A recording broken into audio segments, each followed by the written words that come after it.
Hello everyone, good morning. एक बार फिर से आप सभी का क्रेजी जीके ट्रिक के डेली करंट अफेयर की सीरीज में स्वागत है। आज के सेशन में हम डिस्कस कर लेते हैं 24 जुलाई के सभी करंट अफेयर को। आराम से सेशन को पूरा देखिएगा, एक एक क्वेश्चन को आराम से सुनिएगा। बहुत ही इंटरेस्टिंग सेशन है, मजा आने वाला है आज के सेशन में, तो एंड तक बने रहिए। और पीडीएफ के लिए क्रेजी जीके ट्रिक एप्लीकेशन को विजिट कीजिए, चेकआउट कीजिए, वहां पर आपको इसकी पीडीएफ मिल जाएगी फ्री ऑफ कॉस्ट। तब तक हम चलते हैं आज के करंट अफेयर के हमारे पहले इंपॉर्टेंट क्वेश्चन पर। जुलाई 2025 में जारी हेनले पासपोर्ट इंडेक्स में भारत की रैंक क्या है? देखिए, हेनले पासपोर्ट इंडेक्स की बात करें ना तो ये हर 3 महीने में भी जारी किया जाता है, कभी कभी 6 महीने में भी इसे जारी किया जाता है। तो जुलाई 2025 में हाल ही में हेनले पासपोर्ट इंडेक्स को जारी किया गया।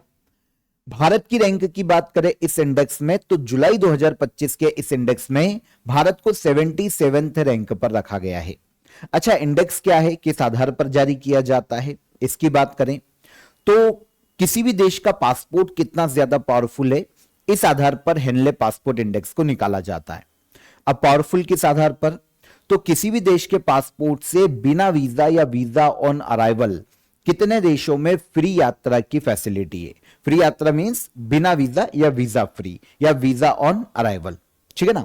तो ये देखा जाता है, देखिए अगर जितने ज्यादा देशों में बिना वीजा या वीजा ऑन अराइवल के किसी देश के पासपोर्ट पे यात्रा का अधिकार दिया जाता है किसी भी यात्री को, अगर पैसेंजर है उसको, तो इससे यह पता चलता है कि उस देश पर दूसरे देशों को कितना ज्यादा ट्रस्ट है कि यहां के लोग आतंकवाद नहीं फैलाएंगे, किसी प्रकार की सस्पिशियस एक्टिविटी में शामिल नहीं होंगे। तो इस आधार पर देखा जाता है कि किस देश का पासपोर्ट कितना ज्यादा पावरफुल है। अब यहां पर हेनले पासपोर्ट इंडेक्स जुलाई 2025 में इंडिया को 77वें रैंक पर रखा गया। आपको पता है इस साल के शुरुआत में जब जनवरी 2025 में यह इंडेक्स आया था तब इंडिया को 85वें रैंक पर रखा गया था इस इंडेक्स में, और लास्ट ईयर इंडिया इस इंडेक्स में 80 रैंक पर था। मतलब जनवरी 2025 का जब इंडेक्स आया तो हमारी रैंक फिसली थी और अब फिर से हमारी रैंक सुधरी है जुलाई 2025 के इंडेक्स में और यह हो गई है 77। तो हेनले पासपोर्ट इंडेक्स जुलाई 2025 में इंडिया की रैंक क्या है? 77। जनवरी 2025 में हमारी रैंक थी 85। भारत के पासपोर्ट से 59 कंट्रीज में वीजा फ्री या वीजा ऑन अराइवल के यात्रा की जा सकती है। 2024 में यह रैंक 80 थी। टॉप रैंक वाले देशों की बात करें जिनके देश के पासपोर्ट से सबसे ज्यादा देशों में यात्रा की जा सकती है बिना वीजा के, तो वो है सिंगापुर। 193 डेस्टिनेशन ऐसे हैं जहां पर सिंगापुर के पासपोर्ट से बिना वीजा की यात्रा की जा सकती है। जापान और साउथ कोरिया को संयुक्त रूप से सेकेंड प्लेस पर रखा गया है 190 डेस्टिनेशन पर इनके पासपोर्ट से बिना वीजा की यात्रा की जा सकती है। इस इंडेक्स में देखिए वैसे तो 199 देशों के पासपोर्ट को रैंक दी जाती है, लेकिन बहुत सारे देशों का जो रैंक होता है वो एक ही रैंक पर होता है। जैसे जापान और साउथ कोरिया ये सेकेंड रैंक पर ही एक साथ संयुक्त रूप से, तो सिंगापुर फर्स्ट और संयुक्त रूप से जापान और साउथ कोरिया दूसरी रैंक पर।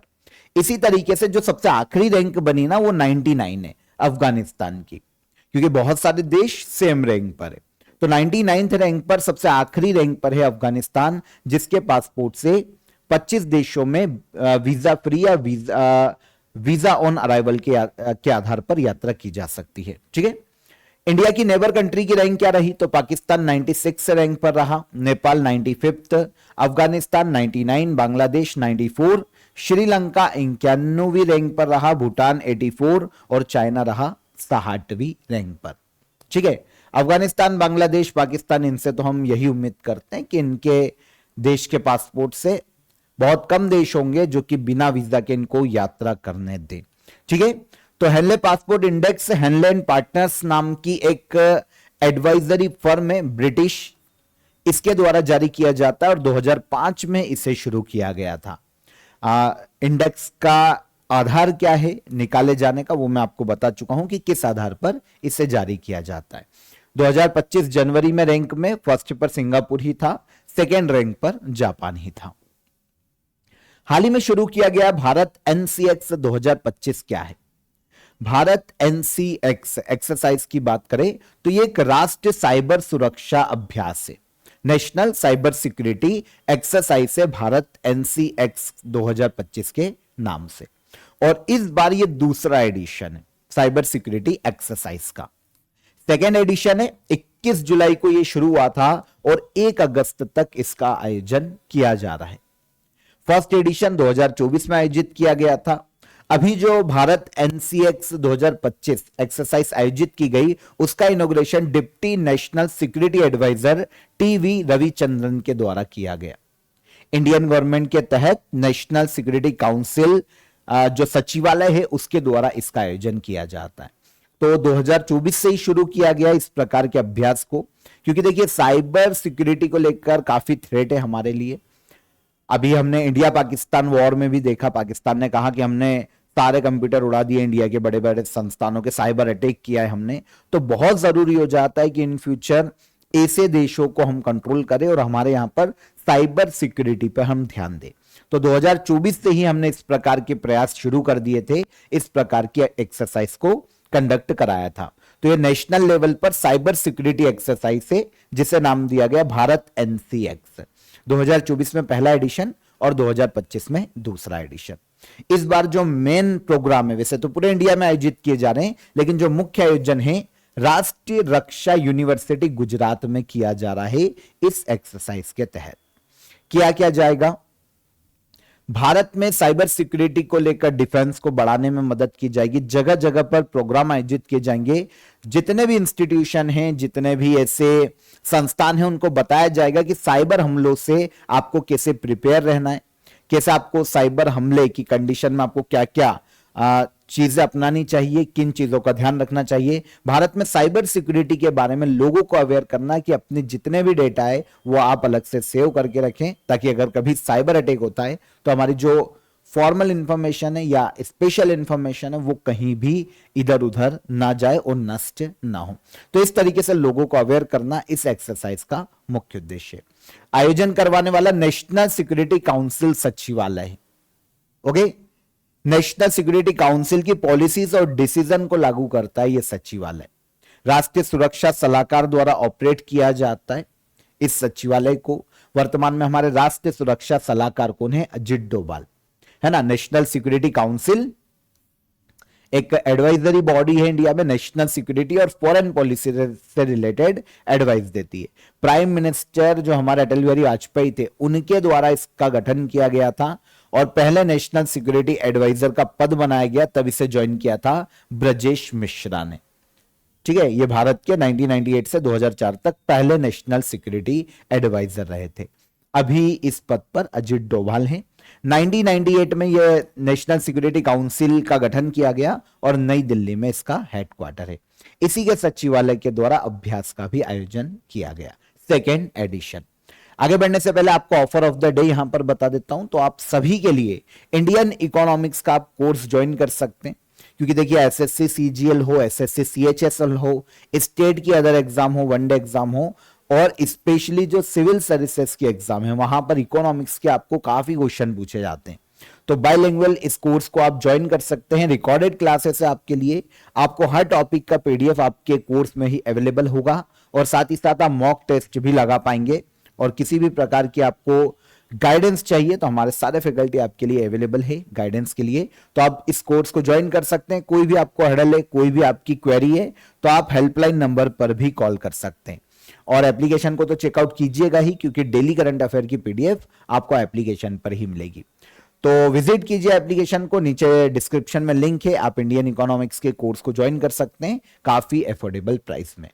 चलिए अगले क्वेश्चन पर आएंगे हम। तब तक, किस देश ने हाल ही में यूनेस्को से बाहर होने का फैसला किया है? यूनेस्को जो कि पूरे वर्ल्ड में कल्चरल को प्रोटेक्ट करने के लिए काम करने वाली संस्था है, संस्कृति और धरोहरों को प्रोटेक्ट करती है। हाल ही में इस संस्था से बाहर होने का फैसला किया है यूएसए ने। वैसे ये पहली बार नहीं है कि यूएसए यूनेस्को से बाहर हो रहा है, ये तीसरी बार यूनेस्को से यूएसए बाहर हो रहा है। बाहर होता है, फिर कुछ सालों बाद गवर्नमेंट यूएसए में चेंज होती है, फिर ज्वाइन करते हैं, फिर वापस बाहर हो जाते हैं। पर अभी के लिए तीसरी बार यूनेस्को से बाहर हुआ है यूएसए। अब प्रोसीजर शुरू की गई है और 2026 तक यह प्रोसीजर कंप्लीट हो जाएगी यूएसए के यूनेस्को से बाहर होने की। 2017 में भी यूनेस्को से जब यूएसए बाहर हुआ था तब भी यूएसए के प्रेसिडेंट डोनाल्ड ट्रंप ही थे। इनको यूनेस्को की पॉलिसी अच्छी नहीं लगती। यूनेस्को की पॉलिसी ये मानते हैं कि इनके देश के विरुद्ध है।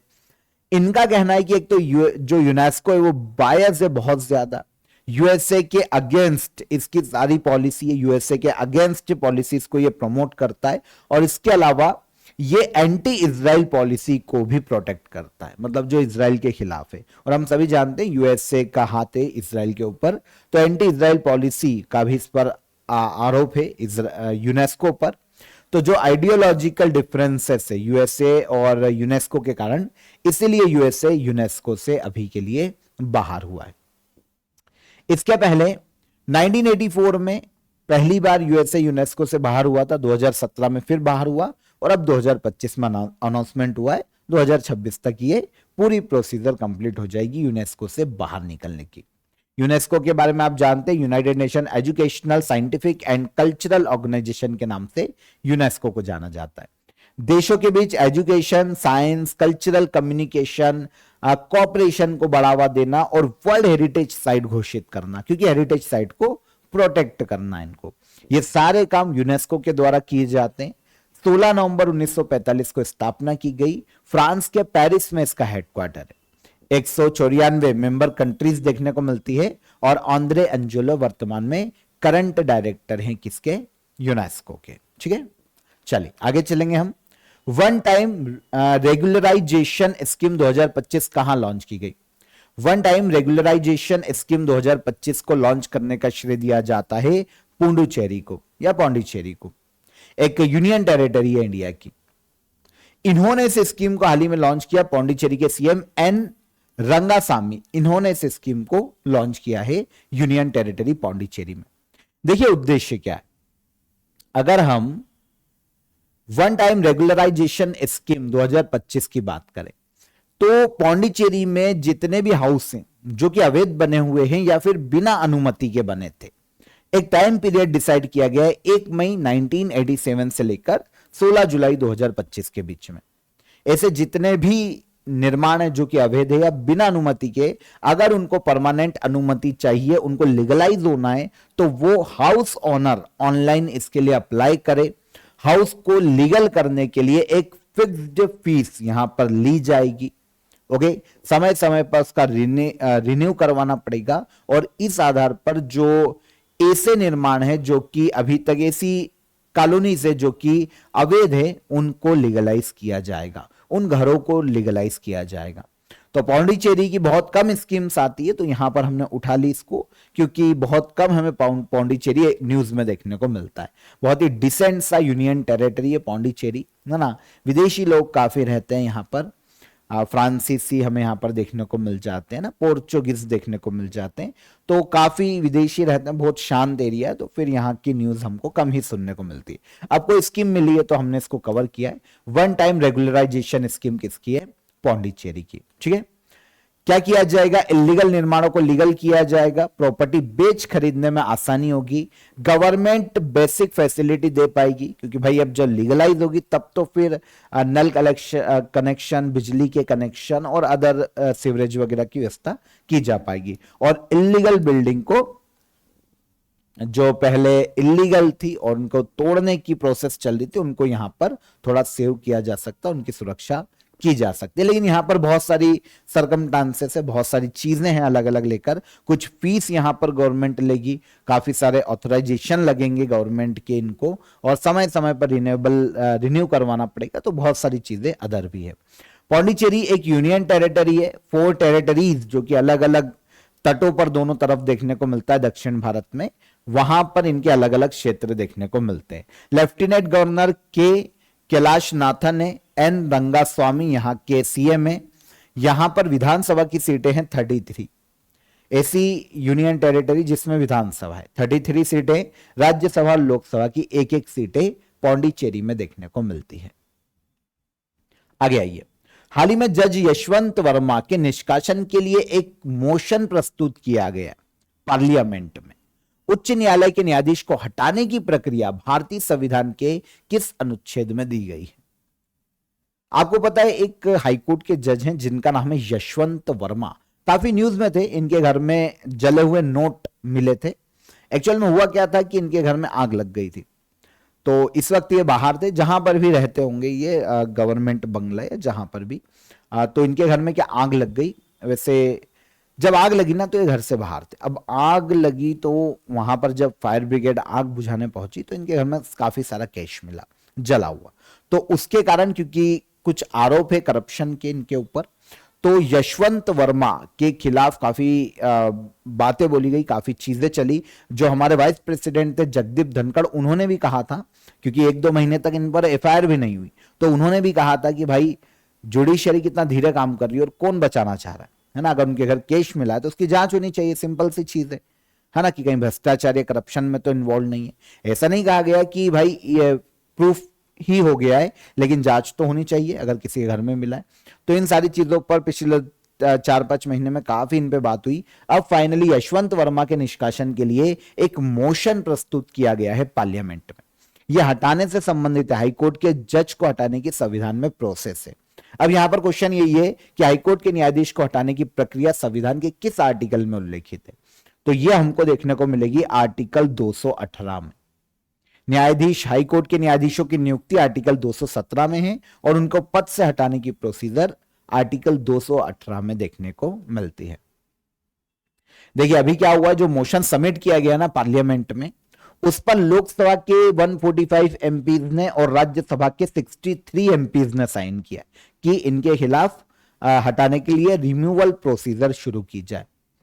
मोशन को आर्टिकल 124, 217 और 218 के तहत सबमिट किया गया। वैसे आर्टिकल 124 की अगर हम बात करें तो ये सुप्रीम कोर्ट के जजेस को हटाने या नियुक्ति से संबंधित है। आर्टिकल 217 हाईकोर्ट के जज को अपॉइंट करना, ये सुप्रीम कोर्ट हो गया, ये हाईकोर्ट के जज को अपॉइंट करना, और आर्टिकल 218 हाईकोर्ट के जज को हटाने की प्रोसीजर है। हाईकोर्ट के जज को हटाने की जो प्रोसीजर है ना, वो एक इंपीचमेंट के जैसी ही देखने को मिलती है, जैसे प्रेसिडेंट को हटाया जाता है, पर इसे कहा जाता है रिमूवल प्रोसीजर। ठीक है ना। तो ये हो गया नियुक्तियां, ये 217 और 218 और 124 आपको समझ में आ गया। अब देखिए होगा क्या, दोनों हाउस में मोशन दिया गया है। अब स्पीकर और राज्यसभा के जो चेयरमैन है उनके द्वारा, क्योंकि इसको एक्सेप्ट कर लिया गया है, मतलब अब इस पर वोटिंग होना है हटाने के लिए जज को।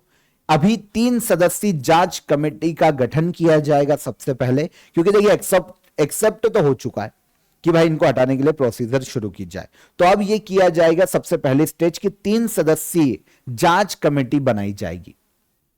ठीक है। आपको पता है हाईकोर्ट के जज को हटाने के लिए केवल 2 ग्राउंड होते हैं। 2 ग्राउंड में एक होता है मिसबिहेवियर प्रूवन, मतलब एक दुर्व्यवहार है ना, सिद्ध दुर्व्यवहार, और एक होता है इनकैपेबिलिटी या इनकैपेसिटी, मतलब वो अपने पद को होल्ड नहीं कर सकते, कोई भी कारण हो सकता है, कुछ पागल हो गए हैं, दिवालिया हो गए हैं, या फिर मेंटली डिस्टर्ब हो गए, होता है ना, एज के साथ बीमारी कोई ऐसी हो जाए, भूलने लगे, अल्जाइमर हो गया, तो वो इनकैपेसिटी है, इनकैपेबिलिटी, अब नहीं संभाल सकते हो पद को, या फिर प्रूवन मिसबिहेवियर, प्रूव हो जाए उनके ऊपर सिद्ध कदाचार, इसे हिंदी में कहा जाता है। तो इन 2 ग्राउंड पर हटाया जा सकता है हाईकोर्ट के जज को। अब मोशन सबमिट करना है अगर हटाने के लिए, तो 100 सांसद लोकसभा के चाहिए होते साइन, या फिर 50 सांसद राज्यसभा के चाहिए होते हैं। समर्थन मिलना चाहिए मोशन को, तभी किसी जज को हटाने के लिए, चाहे वो सुप्रीम कोर्ट का हो या हाई कोर्ट का हो, पार्लियामेंट में प्रोसीजर शुरू की जाएगी। लोकसभा के 100 एमपी और या फिर राज्यसभा के 50 एमपी अगर ऐसा लिख कर देते हैं स्पीकर को, वो अगर लोकसभा में आए तो लोकसभा स्पीकर को, राज्यसभा में आए तो राज्यसभा के चेयरमैन को, तब ही किसी जज को हटाने के लिए प्रोसीजर शुरू होगी। अब इनको एक्सेप्ट तो हो चुकी है, मतलब प्रोसीजर शुरू होना है। देखो यहां पर एक चीज हमने पढ़ी थी, लोकसभा में 145 एमपी और राज्यसभा में 63 एमपी, इनके खिलाफ मोशन दिया है, इन्होंने लिख के दिया है कि भाई इनको हटाओ, तो मतलब मिनिमम 100 चाहिए थे लोकसभा में, और यहां पे 145 एमपी ने लिख के दिया है। राज्यसभा में मिनिमम 50 चाहिए थे, 63 एमपी ने लिख के दिया, तो मतलब अब इनको हटाया जाएगा, प्रोसीजर तो शुरू की जाएगी, है ना। अब 3 सदस्यीय जांच कमेटी का गठन किया जाएगा। सबसे पहले जांच कमेटी में कौन होगा, सुप्रीम कोर्ट के जज होंगे, एक हाई कोर्ट का चीफ जस्टिस, एक हाई कोर्ट के चीफ जस्टिस होंगे कहीं के भी, और एक सीनियर जुरिस्ट होंगे जो कि विधि का ज्ञान रखते हो। तो ऐसे 3 लोग अपनी रिपोर्ट बनाएंगे कि भाई क्या क्या है, कैसा है, किस परिस्थिति में वो चीजें मिली हैं, क्या क्या साक्ष्य मिले, ये पूरी रिपोर्ट तैयार करेंगे। हाँ, जज को अपनी सफाई देने का मौका दिया जाता है। फिर समिति क्या करती है, अपनी रिपोर्ट को पार्लियामेंट में प्रस्तुत करती है और फिर शुरू होती है वोटिंग। अब यह है कि भाई स्पेशल मेजोरिटी जरूरी है जज को हटाने के लिए, चाहे हाईकोर्ट हो या सुप्रीम कोर्ट। संसद की जो कुल सदस्य संख्या है, जितने भी एमपी है, चाहे लोकसभा हो या राज्यसभा, टोटल एक तो उनका बहुमत चाहिए, उनकी मेजोरिटी से पास होना चाहिए, और उपस्थित और मतदान करने वाले, जिस दिन वोटिंग होंगे ना, जितने भी लोग आए उपस्थित और मतदान कर रहे, उनका 2/3 मेजोरिटी, मतलब स्पेशल मेजोरिटी की भी यहां पर जरूरत पड़ेगी। ठीक है, तो इस तरीके से अगर ये पास हो जाता है तो जज को प्रेसिडेंट उनके पद से फिर हटा देंगे। तो आई होप आपको प्रोसीजर समझ में आई होगी। अभी सुर्खियों में है अगर हटते हैं, और अगर ये हटते हैं तो भारत में पहले जज होंगे जिनको हटाया जा रहा है प्रॉपर कॉन्स्टिट्यूशनल प्रोसीजर के द्वारा। आज तक के इतिहास में किसी भी जज को इस तरीके से नहीं हटाया जा सका है। एक बार एक जज पे आया भी था, अभी उनका निधन भी हुआ है, मुझे नाम याद नहीं आ रहा, रामास्वामी करके शायद उनका नाम था। उन पर आ चुका है इम्पीचमेंट जैसी प्रोसीजर, उन पर आ चुकी है, लेकिन वो पार्लियामेंट में उस वक्त पास नहीं हो पाई थी। तो अभी तक कोई भी जज नहीं है जिनको इस प्रोसीजर से हटाया गया। ठीक है, अगर ये पास होता है तो पहले जज होंगे इतिहास में जब से संविधान लागू हुआ है। लेट्स सी, अभी तो प्रोसीजर आना बाकी है, अभी तो रिपोर्ट आएगी कमेटी की, बहुत काम है अभी तो। भारतीय सेना ने अपाचे हेलीकॉप्टर किस देश से लिए हैं? तो भारतीय सेना ने अपाचे हेलीकॉप्टर लिए हैं यूएसए से। यूएसए की जो बोइंग कंपनी है ना, वो बनाती है अपाचे हेलीकॉप्टर। ऐसे अपाचे हेलीकॉप्टर, हमारी 6 हेलीकॉप्टर की डील है यूएसए के साथ। अभी रिसेंटली ये सुर्खियों में इसलिए है क्योंकि पहली बैच इंडिया को भेजी है बोइंग ने, और 3 अपाचे हेलीकॉप्टर इंडिया को रिसीव हुए हैं। हेलीकॉप्टर जो है हिंडन एयरफोर्स स्टेशन उत्तर प्रदेश में दिए गए। ये उत्तर प्रदेश में अपॉइंट किए जाएंगे हिंडन एयरफोर्स स्टेशन पर। हेलीकॉप्टर जोधपुर में आगे चलकर डिप्लॉय किए जाने, अभी तो यहां पर है, फिर जोधपुर में से डिप्लॉय किया जाएगा। 6 की डील है, 6 अपाचे हेलीकॉप्टर की, लेकिन 2020 में, 2017 से बात चल रही थी, 20 में यह डील फाइनल हुई। 4168 करोड़ की डील थी 6 हेलीकॉप्टर के लिए। 3 दे चुके हैं, 3 बोइंग कंपनी यूएसए की 2025 के लास्ट तक इंडिया को दे देगी अपाचे हेलीकॉप्टर।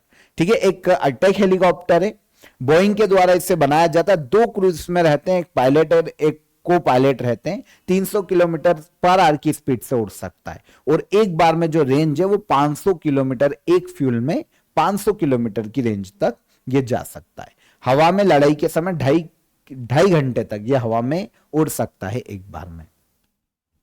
बोइंग अमेरिकी कंपनी है, एरोप्लेन बनाती है। अभी जो गुजरात में हादसा हुआ था वो बोइंग का ही था, है ना।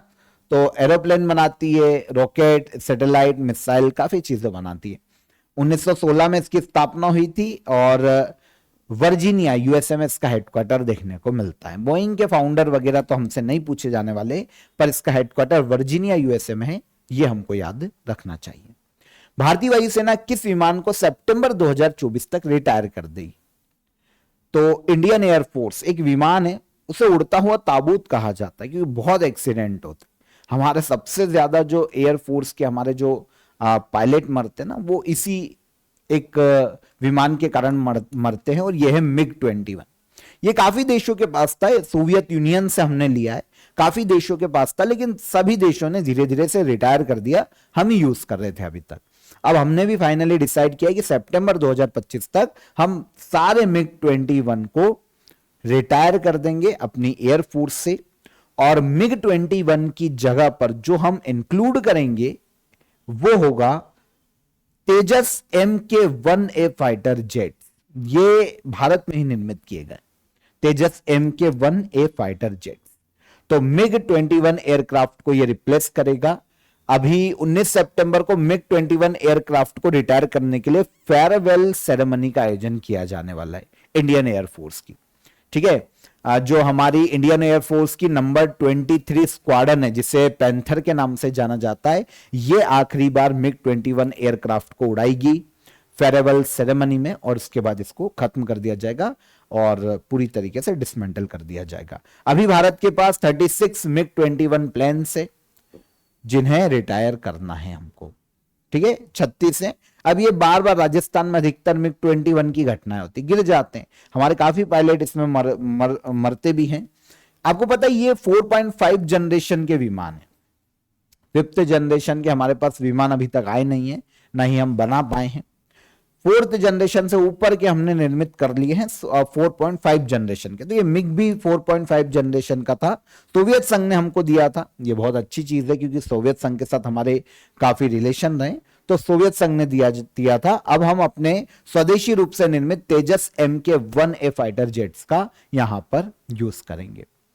तो सोवियत यूनियन ने इसका निर्माण किया था। फर्स्ट सुपरसोनिक फाइटर जेट है इंडिया के, सुपरसोनिक फाइटर जेट, ठीक है ना। अब रिटायर हो जाएंगे, उड़ता ताबूत कहा जाता था क्योंकि इतने ज्यादा क्रैश होते थे। अब तेजस MK-1A फाइटर जेट्स जिनको शामिल किया जा रहा है मिग-21 के तहत, स्वदेशी रूप से निर्मित कॉम्बैट एयरक्राफ्ट है, हिंदुस्तान एरोनॉटिकल लिमिटेड के द्वारा मैन्युफैक्चर्ड है। Maximum speed 2220 kilometre per hour है और कॉम्बैट रेंज एक बार में फ्यूलिंग में उड़ने की क्षमता है 739 किलोमीटर की। मिजोरम सरकार द्वारा मिजो डायस्पोरा हब पोर्टल क्यों शुरू किया गया है? मिजोरम गवर्नमेंट के द्वारा diaspora hub, okay, diaspora hub, diaspora का मतलब होता है प्रवासी, ठीक है। तो ये थोड़ा सा हिंदी में डायस्पोरा है ना, ये थोड़ा सा गलत लग रहा है, चलो ठीक है। मिजो डायस्पोरा पोर्टल किसने लॉन्च किया है? ये लॉन्च किया है मिजोरम सरकार ने। तो डायस्पोरा क्या? प्रवासी, तो देख लो फिर आंसर मिल जाएगा। मिजो प्रवासियों के साथ संबंध मजबूत करने और उन्हें जोड़ने के लिए मिजो डायस्पोरा हब शुरू करने का श्रेय दिया जाता है मिजोरम सरकार को। एक तरीके का पोर्टल है और उद्देश्य है कि दुनिया में जितने भी मिजोज हैं, मतलब मिजोरम के रहने वाले जितने भी प्रवासी जो बाहर रहते हैं, यहां से कभी गए थे, उनको कनेक्ट किया जा सके, उन्हें यूनाइट किया जा सके, ताकि वो मिजोरम के निर्माण में, डेवलपमेंट में पार्टिसिपेट कर सके। क्योंकि भाई जन्मभूमि तो जन्मभूमि होती है ना, जहां से बिलोंग करते, भले ही पीढ़ियां गुजर जाए, वहां से यादें जुड़ी रहती है। तो जुलाई में मिजोरम चीफ मिनिस्टर है लालदू होमा, इन्होंने मिजो डायस्पोरा हब पोर्टल को लॉन्च किया। दुनिया की मिजो कम्युनिटी को आपस में जोड़ना, मिजो कम्युनिटी के लिए स्कीम्स और पॉलिसी को सभी मिजो के लोगों तक पहुंचाना, मिजो कम्युनिटी तक सभी न्यूज जो मिजोरम की है, अपडेट है, वो मिजो कम्युनिटी को देना, चाहे वो कहीं भी हो। तो ये उद्देश्य मिजो डायस्पोरा पोर्टल को लॉन्च किए जाने का। समझ में आ गया क्यों लॉन्च किया जा रहा है। रॉटन थियम जिनका हाल ही में निधन हो गया, किस क्षेत्र से संबंधित थे? रॉटन थियम ये थिएटर से संबंधित थे, सिनेमा नहीं बोल सकते, थिएटर, रंगमंच। रॉटन थियम, इनका हाल ही में निधन हो गया है रॉटन थियम का 77 वर्ष की आयु में। ये मणिपुर राज्य से आते थे भारत के। नेशनल स्कूल ऑफ ड्रामा के चेयरमैन के रूप में इन्होंने काम किया। रॉथम थियम, ठीक है, रॉटन थियम। तो रॉटन थियम भारतीय नाटककार और रंगमंच निर्देशक, हाल ही में इनका निधन हो गया। संगीत नाटक अकादमी के वाइस चेयरमैन के रूप में इन्होंने काम किया है। नेशनल स्कूल ऑफ ड्रामा के चेयरमैन का पद संभाला है, मणिपुर राज्य से आते हैं। रंगमंच के क्षेत्र में या कला के क्षेत्र में रॉटन थियम का जो योगदान है, उसके कारण इंडियन गवर्नमेंट के द्वारा इन्हें 1989 में पद्मश्री से सम्मानित किया जा चुका है। अदर अवार्ड तो मिले ही हैं, जैसे कालिदास सम्मान MP गवर्नमेंट देती है, संगीत नाटक अकादमी अवार्ड, दूसरे तो मिले ही हैं, लेकिन सबसे बड़ा जो इनको मिला पद्मश्री मिला है 1989 में। रॉटन थियम हाल ही में इनका निधन हो गया 77 वर्ष की आयु में। ये बहुत ही फेमस थिएटर डायरेक्टर रहे हैं या फिर थिएटर में काम कर चुके हैं। ग्रीन हाइड्रोजन वैली इनिशिएटिव कहां लॉन्च की गई है? ग्रीन हाइड्रोजन वैली इनिशिएटिव को लॉन्च करने का श्रेय दिया जाता है आंध्र प्रदेश सरकार को। ऑब्वियसली बात है, ग्रीन हाइड्रोजन को बढ़ावा देना। आंध्र प्रदेश ने लक्ष्य रखा है कि 2030 तक भारत को ग्रीन हाइड्रोजन कैपिटल बनाने में आंध्र प्रदेश अपना योगदान दे। इसीलिए आंध्र प्रदेश के CM N चंद्रबाबू नायडू ने ग्रीन हाइड्रोजन वैली इनिशिएटिव की राज्य में शुरुआत की है। अनाउंसमेंट जो किया गया अमरावती डिक्लेरेशन के तहत किया गया है। अभी आंध्र प्रदेश में एक समिट का आयोजन किया गया था, ग्रीन हाइड्रोजन समिट। इसी में आयोजन में ही इसकी घोषणा, आयोजन के बाद घोषणा की गई अमरावती डिक्लेरेशन के तहत ग्रीन हाइड्रोजन वैली इनिशिएटिव की। यहां पर हम सबसे पहले चलें कि अमरावती डिक्लेरेशन क्या है आंध्र प्रदेश का। तो एक प्लान है जिसमें आंध्र प्रदेश ने घोषणा की है कि 2030 तक यह आंध्र प्रदेश को ग्रीन हाइड्रोजन कैपिटल बनाने में मदद करेंगे, और इसके लिए पूरा रोडमैप इन्होंने तैयार किया है, और इसी के तहत, इसी डिक्लेरेशन के तहत अब ग्रीन हाइड्रोजन वैली इनिशिएटिव की इन्होंने शुरुआत की है। ग्रीन हाइड्रोजन को बढ़ावा दिया जाएगा, कुछ टारगेट सेट किए हैं, जैसे ग्रीन हाइड्रोजन प्रोडक्शन कैपेसिटी 2029 तक 1.5 million metric tonne per annum तक लाई जा सके, यह उद्देश्य है, टारगेट है। इसके अलावा ग्रीन हाइड्रोजन की कॉस्ट को 2029 तक 460 किलोग्राम पर किलोग्राम से 160 से 170 पर किलोग्राम तक किया जा सके। 2030 तक 25 गीगावाट तक के ग्रीन एनर्जी कॉरिडोर का आंध्र प्रदेश निर्माण कर पाए। तो यह उद्देश्य है इस इनिशिएटिव का। ग्रीन हाइड्रोजन वैली इनिशिएटिव के नाम से आंध्र प्रदेश ने यह हाल ही में लॉन्च किया है। ठीक है, तो यहां पर एक चीज और, सेंट्रल ने भी ग्रीन हाइड्रोजन को बढ़ावा देने के लिए national green hydrogen mission launch किया था 4 जनवरी 2023 को। इसके तहत ग्रीन हाइड्रोजन के प्रोडक्शन, यूज और एक्सपोर्ट को बढ़ाने के लिए इंडियन गवर्नमेंट काम कर रही है। 2021 में अनाउंस किया गया था, लेकिन लागू किया गया 4 जनवरी 2023 को, और इसके लिए टोटल बजट रखा गया 2023 से लेकर 2029-30 के फाइनेंशियल ईयर तक 19,744 करोड़ रुपए का। National green hydrogen mission central government की योजना है। डन। 24 जुलाई के सभी करंट अफेयर यहां पर हमारे क्लियर हो जाते हैं। एक एक चीज बहुत ही इंपॉर्टेंट थी और बहुत ही इजी वे में हमने सभी को डिस्कस किया है। अब हम एग्जाम बूस्टर देख लेते हैं। आज हम बात करेंगे सेंट्रल की स्कीम्स के बारे में, स्पेशली योजनाओं के बारे में। तो एक पीएम ई ड्राइव स्कीम बहुत ही फेमस है। इलेक्ट्रिक व्हीकल को बढ़ावा देने के लिए सेंट्रल गवर्नमेंट इसे लेके आई थी।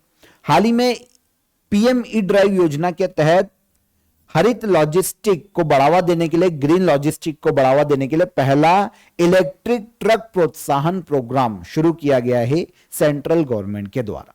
एक पीएम मित्र टेक्सटाइल पार्क योजना भी है। टेक्सटाइल पार्क बनाए जा रहे हैं पूरे भारत में टेक्सटाइल इंडस्ट्री को बढ़ावा देने के लिए।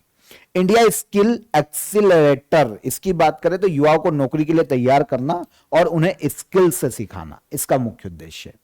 फिर हील्ड पहल या HEALD initiative, alcohol related liver disease से निपटने और नेशनल हेल्थ अवेयरनेस को बढ़ाने के लिए सेंट्रल गवर्नमेंट ने शुरू किया है हील्ड इनिशिएटिव को। और एक प्रवाह पोर्टल, इसे शुरू किया है आरबीआई ने। आरबीआई ने क्या किया, जितनी भी क्लियरेंस चाहिए होती है किसी को भी, कंपनी या फिर किसी को एनबीएफसी का लाइसेंस चाहिए, तो इन सभी कामों को डायरेक्ट ऑनलाइन किया जा सके, उनके लिए सिंपल हो, स्मूथ हो, इसलिए आरबीआई ने क्या किया, डिजिटल प्लेटफॉर्म लॉन्च किया है प्रवाह पोर्टल के नाम का। कोई भी यहां पर अप्लाई कर सकता है आरबीआई से, किसी प्रकार की उसको क्लियरेंस चाहिए, लाइसेंस चाहिए, कुछ भी अगर उसको चाहिए आरबीआई से, तो वो यहां पर अप्लाई कर सकता है, यहीं पर डॉक्यूमेंट जमा कर सकता है। ठीक है, तो ये स्कीम से कुछ 5 स्कीम मैंने आपको यहां पर बताई, याद रखना, 3 ये और 2 ये। ठीक है, अब चलते हैं हम लास्ट डे के करंट अफेयर के रिवीजन पर। दुनिया का सबसे बड़ा जल विद्युत बांध किसके द्वारा बनाया जा रहा है? इसे बनाया जा रहा है चाइना के द्वारा। हाल ही में चर्चित बित्रा द्वीप कहां स्थित है? तो यह देखने को मिलेगा हमको लक्षद्वीप में। किस भारतीय ऐप को जेनेवा स्विट्जरलैंड में UNWSIS चैंपियंस अवार्ड 2025 से सम्मानित किया गया? तो यह है मेरी पंचायत एप्लीकेशन। भारत का पहला centre of excellence for hornbill conservation किस राज्य में शुरू किया गया? तो इसे शुरू किया गया है भारत के तमिलनाडु राज्य में। भारतीय अंतरिक्ष अनुसंधान संगठन द्वारा निस्सार सैटेलाइट किस अंतरिक्ष एजेंसी के साथ मिलकर लॉन्च किया जाएगा? तो इसे लॉन्च किया जाएगा नासा के साथ मिलकर।